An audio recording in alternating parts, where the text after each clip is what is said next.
Programme de renforcement des capacités nationales et des institutions étatiques dans le cadre de la reconstruction et du développement post-conflit au Sahel est une initiative du Centre international du Caire pour la résolution des conflits, le maintien de la paix et la consolidation de la paix. Exprimer toute notre reconnaissance à Monsieur le directeur général du Centre international du Caire pour la résolution des conflits, le maintien et la consolidation de la paix, pour le partenariat naissant mais fécond et pour la confiance qu'il a placée à notre institution en nous choisissant comme hôte de ces ateliers de haut niveau. Monsieur le directeur général et tout son staff, votre confiance est un facteur déterminant dans le succès de nos missions communes. Enfin, notre très grande sympathie va à l'endroit de Miss Sahel, de l'autorité de développement intégré de la région de l'Iptako-Gourma et de la commission climat pour la région du Sahel. Nous entretenons un partenariat très dynamique et fécond avec Miss Sahel et c'est le lieu de remercier ici les leadership volontaires et engagés à la tête de cette mission. Le directeur du centre CCCPA depuis le Caire a tenu à exprimer toute sa solidarité à l'endroit des pays du Sahel et réitérer sa volonté de poursuivre les partenariats ainsi amorcés. Quant à l'ambassadeur de la République arabe d'Égypte, il a réitéré sa volonté d'œuvrer à la poursuite de ce chantier pour le bonheur de tous les Sahéliens.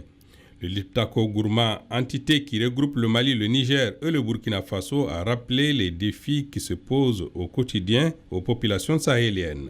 Il s'agit notamment des conflits persistants mettant en péril toute action de développement.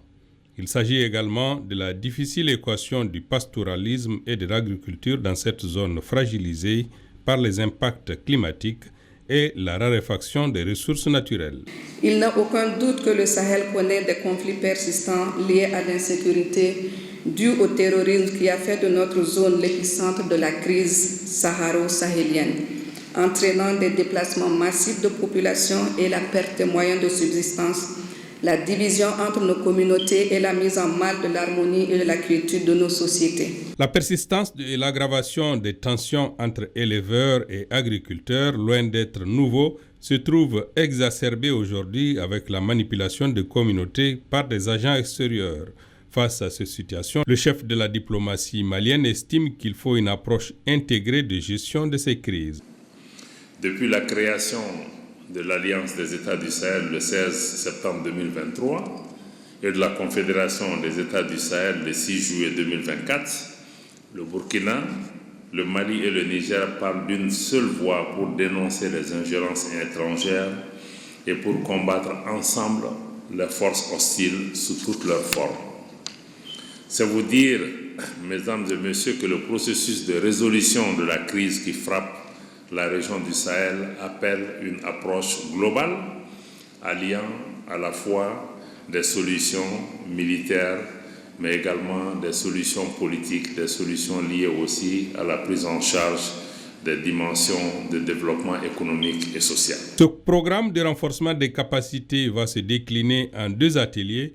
Le premier portera sur les réponses holistiques pour la reconstruction post-conflit et le développement, alors que le second s'articulera autour de la promotion des approches intégrées du nexus climat, paix et sécurité.